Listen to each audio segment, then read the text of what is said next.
Headingley test में हार के बाद फाइनली कहानी अब आ चुकी है एज वेस्टर्न। इंडिया और इंग्लैंड की सीरीज का दूसरा टेस्ट मैच जो बहुत ही क्रूशियल होने वाला है, और इसी टेस्ट मैच में बात करेंगे इंडिया की प्लेइंग 11 क्या होगी, एज वेस्टर्न की जो सरफेस है वो क्या होगी, क्या कॉम्बिनेशन देखने को मिलेगा, बुमराह रेस्ट करेंगे या नहीं, और कौन से प्लेयर्स हैं जिनका डेब्यू भी हो सकता है। काफ़ी सारी चीज़ें हैं जो एज वेस्टर्न पर बात होगी। मैं हूं गुलशन, मैं प्रतीक। और स्टार्ट करते हैं ट्री स्टॉक बाय पेंचटर्स।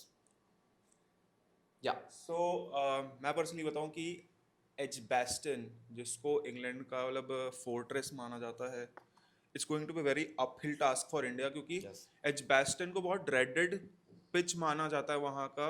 और वहाँ पे विजिटिंग टीम्स के लिए बहुत ही मुश्किल होता है जीतना। अगर मैं आपको बता दूं, इंग्लैंड ने वहाँ पे 56 टेस्ट मैचेस खेले हैं, बट इंग्लैंड वहाँ 30 मैचेस जीती है। और अगर मैं विजिटिंग टीम्स की बात करूँ तो वो सिर्फ और सिर्फ 11 मैचेस जीत पाए हैं। तो एजबैस्टन जो रहेगा बहुत ही चैलेंजिंग टास्क रहेगा इस सीरीज को, अगर मैं देखूँ तो, क्योंकि इंडिया अगर वो मैच जीत जाती है तो सीरीज लेवल होने वाला है।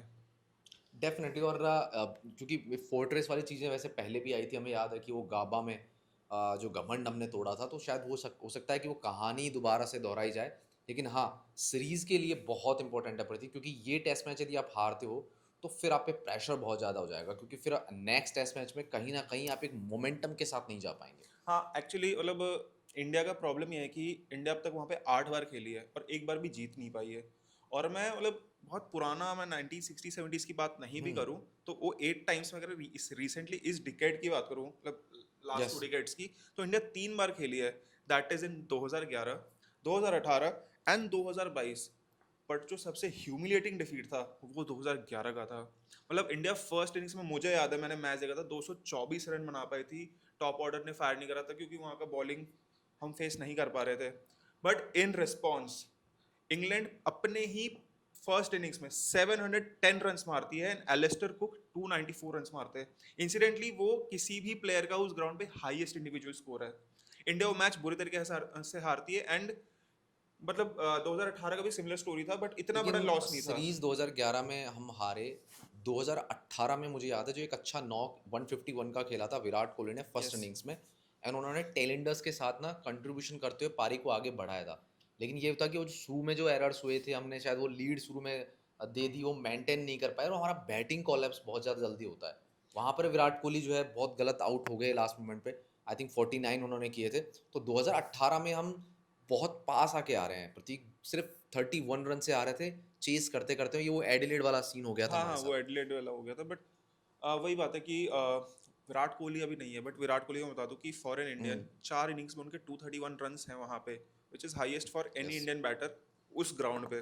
बट उनके सेकंड में जो आते हैं उस लिस्ट में वो है ऋषभ पंत। उनके उस ग्राउंड पे 203 रन है। मतलब we can pin our hopes on him कि हाँ, मतलब ऋषभ पंत वो कुछ कर गुजर सकते हैं, क्योंकि उनका फॉर्म अभी दिखा है हमें वापस आते हुए। और इसमें सबसे अच्छी चीज़ ये है कि एजबेस्टन की जो सरफेस है प्रतीक, वो पिछले कुछ सालों में, स्पेशली 2018 से मैं बात करूँ, तो पिच थोड़ा सा चेंज हुआ है। क्योंकि देखिए, अब बार बार ऐसा तो है नहीं कि सेम पिच आपको 10 साल पहले जो थी वही मिलेगी। Yes. लेकिन प्योर सरफेस, बैटिंग सरफेस है। 2022 का जो पांचवा टेस्ट हुआ था जिसमें बुमराह ने कप्तानी की थी, वहाँ पे हमने 370 प्लस का टोटल रखा था उनके लिए, चेज के लिए। और जॉनी बेस्टो ने दोनों पारियों में डबल शतक सेंचुरी लगाया, मार दिया था। और जो रूट उन्होंने भी सेंचुरी लगाई थी, और इंग्लैंड ने वो टेस्ट मैच जीत के जो सीरीज थी वो ड्रॉ करवा दी थी। अनफॉर्चुनेटली वो सीरीज हम जीत सकते थे, बट खैर कोई दिक्कत नहीं है। लेकिन ये है कि बैटिंग सरफेस बहुत ज़्यादा है, और मैं थोड़ा सा ना इसके एवरेज की तरफ भी जाऊँ ना, तो दोनों ही एंगल पे देखा जाए, जैसे मैं बात करूँ पेस अटैक जिसमें बहुत ज़्यादा बात होती है, उसका भी एवरेज 31.71 का है, जो कि इतना अफेक्टिव नहीं है। और स्पिनर का तो बहुत ज़्यादा है, वो तो मार्जिन 50.47 चला जाता है। यानी कि आपको एक पेसर्स को भी उतनी हेल्प नहीं मिलेगी जितनी हम एक्सपेक्ट कर रहे हैं, यानी कि रन्स ही रन्स आने वाले हैं सरफेस पे। May be can expect that, but historically अगर मैं बोलूँ तो अभी जैसा हमको लगा था लीड्स में कि ग्राउंड मतलब चैलेंजिंग होने वाला है, it is pure batting track. और वो इम्प्रूव भी हुआ, बीच में थोड़ा स्ट्रगल हुआ था इंडिया को बैटिंग करते समय, but I think it improved in terms of batting. But historically अगर मैं बात करूँ तो फर्स्ट इनिंग्स का जो एवरेज स्कोर होता है 310-311 के बीच होता है, टू बी स्पेसिफिक 310.85। हम्म। और सेकंड इनिंग्स की अगर मैं बात करूँ तो 322, मार्जिनल चेंज होता है, 322 तक जाता है। और व्हेन इट कम्स टू, मतलब वो जब थर्ड इनिंग्स पे हम जाते हैं तो 244 रन पे आ जाता है। और फोर्थ इनिंग्स में बैटिंग डिटोरिएट भी हुआ है, और फोर्थ इनिंग्स में 162 161 पे आके लेकिन अटक जाते हैं। मुझे जहाँ तक लगता है ना कि ये जो एवरेज है वो कुल मिला के टोटल है जो अब तक के मैचेस हुए हैं, लेकिन यदि हम ओवरऑल पिछले कुछ सालों में जाएंगे तो not not just Edgbaston, England की पिचेस में ऐसा देखा गया है कि चौथी पारी में जाके ना पिच अच्छी हो रही है बैटिंग करने के लिए, और इंग्लैंड भी कोशिश कर रही है कि वो टॉस जीत के फील्डिंग, और मैं कह रहा हूँ कि इंग्लैंड फील्डिंग ही लेगी यदि अब भी वो टॉस जीतती है। आप ये कुछ साल से मतलब 3 साल से तो नहीं कर रहे हो ना, जब से बेसबॉल आया हाँ, है। बेसबॉल आया, लेकिन तो यस, देखिए कहीं न कहीं डेफिनेटली जो होम कंडीशंस होती है ना, तो वो भी कोशिश करते हैं पिच क्यूरेटर की वो आप थोड़ी वो हेल्प करें। डेफिनेटली बनता है, बट अभी हमारा बहुत बड़ा सवाल है कि हमारे साइड से बैटिंग तो अच्छी जा रही है, बट उनकी बॉलिंग जो रही है अभी तक, वो भी हमने अच्छा खासा फेस करा है। वहां पे चैलेंज फिर भी रहेगा कि हम उनको फेस कैसे करते हैं अगर वो बॉलिंग ट्रैक निकल आता तो। बिल्कुल, और अब हमारा नेक्स्ट चैप्टर यही है कि पहला सवाल कि इंडिया की प्लेइंग 11 में क्या चेंजेस होंगे? होंगे तो क्या होंगे? उसके बाद हम बात करेंगे कि हाँ, मिस्टेक हुई। पहले टेस्ट मैच में देखिए मिस्टेक हुई, और अच्छी बात है हम्म। कि आपकी मिस्टेक स्टार्टिंग में हो गई तो आपको कवर अप करने के लिए टाइम मिलेगा। प्लेइंग 11 पे आते हैं प्रतीक, क्योंकि रडार तो है 1-2 प्लेयर्स पर, क्योंकि आप यहाँ पर 2-0 की डिफिसिट के साथ तो नहीं जाना चाहेंगे सीरीज़ में। फिर आप सीरीज़ हारने वाला है, मुश्किल हो जाएगा आपके लिए। हाँ मतलब हमने मतलब मैंने पहले बताया था कि हमारा जो सबसे बड़ा फ्लॉ निकला पिछले मैच में वो था कि हमारे टेल एंडर्स का कंट्रीब्यूशन। हुँ। मतलब दोनों इनिंग्स मिला के हमने 65 रन्स कंट्रीब्यूट करा हमारे लास्ट सिक्स ने, वेर एज उनके जो लास्ट सिक्स है उन्होंने 209 रन्स दोनों इनिंग्स कंबाइन करे। मैं एक इनिंग्स की बात करूँ तो उन्होंने 132 रन्स मारे, इट्स मोर देन डबल, मतलब ऑलमोस्ट। तो यहाँ बड़ा डिफरेंस आ जाता है क्योंकि हमको 100 रन शॉर्ट पड़े कंबाइनेडली, अगर दोनों इनिंग्स की बात करूँ मैं तो कहीं ना कहीं वो बहुत इंपॉर्टेंट रहेगा। और इसी बात पे मैं बोलना चाहूंगा कि बैटिंग में शफलिंग होना चाहिए मेरे अकॉर्डिंग, हुँ।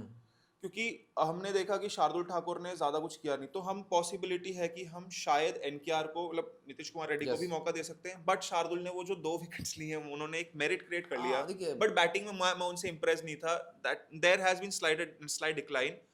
बट बैटिंग में अगर बात करूं तो मैं पर्सनली करुण नायर को ऊपर देखना चाहता हूं। He could may be replace Sai hmm. Sudarshan up the order, क्योंकि उनका वो रन्स आया था इंग्लैंड लायंस के अगेंस्ट, वो बहुत इंपॉर्टेंट है उससे।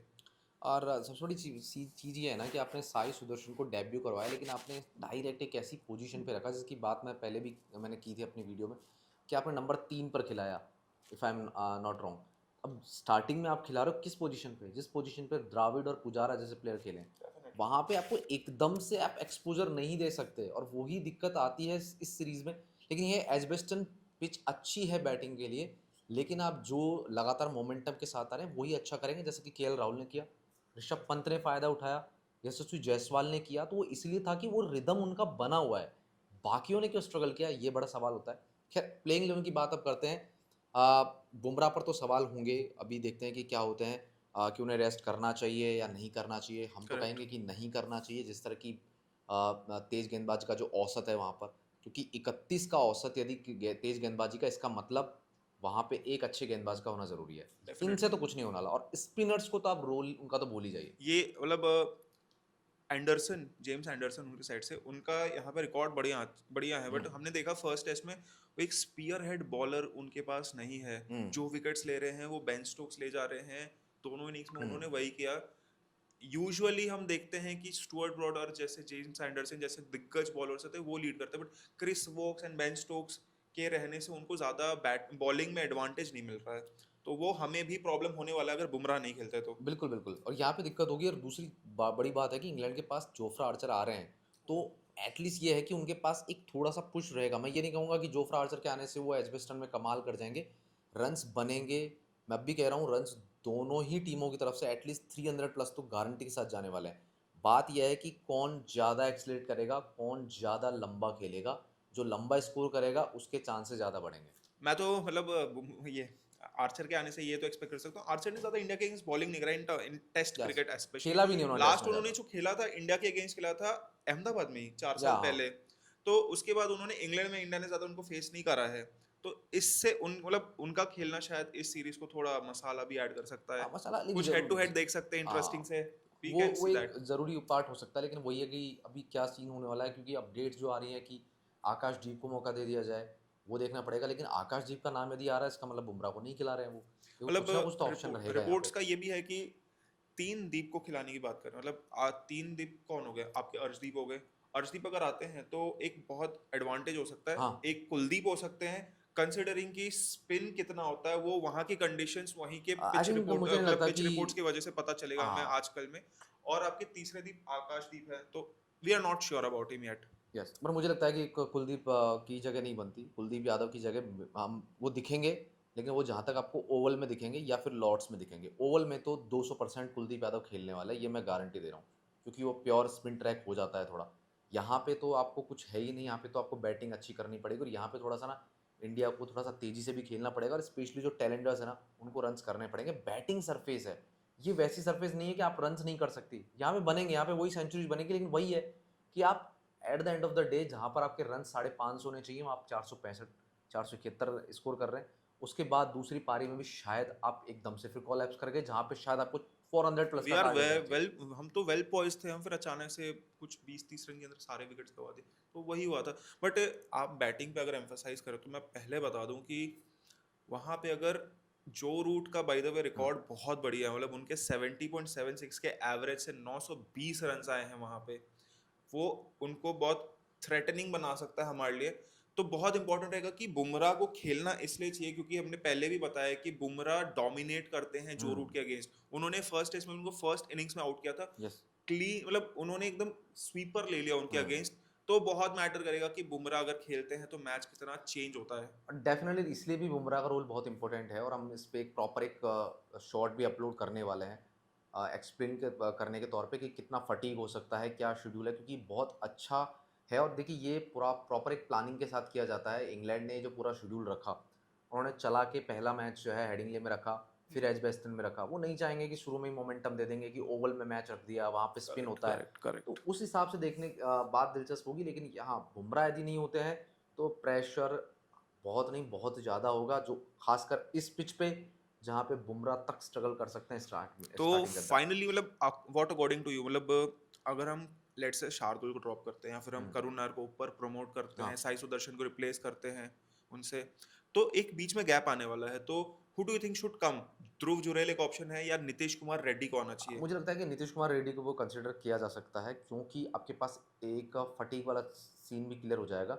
आपके पास एक बॉलिंग ऑप्शन रहेगा। मैं तो कहता हूँ कि शार्दुल के साथ आप उसको भी खिला लें, क्योंकि नीतीश कुमार रेड्डी ने ऑस्ट्रेलिया में रन किए हैं, और वहाँ पे कंसिस्टेंसी के साथ किए हैं। सेंचुरी भी है, और कुछ ऐसे हैं 30s 40s, उस कंडीशन में जहाँ पे आपको लग रहा है पेस बहुत हैवी आ रहा है, वहाँ पे एवरेज भी कितना लो है। ऑस्ट्रेलिया में रन नहीं बन सकते आप इतनी आसानी मेरा से। भी एक ओपिनियन इसमें मतलब आता है कि अगर आप अज्यूमिंग दैट अगर बैटिंग ट्रैक है तो hmm, either you should go with a full time batter, तो ध्रुव यस, जुरैल है एक ऑप्शन बनते हैं, या अगर आपको दो ऑलराउंडर्स डालने हैं तो आप नीतीश कुमार रेड्डी एंड शार्दुल को खिला लो। Yes. But you might have to find space for someone down the order जो बॉलिंग भी उस तरीके से कर सकता है, तो I think NKR and Shardul वो बना सकते हैं।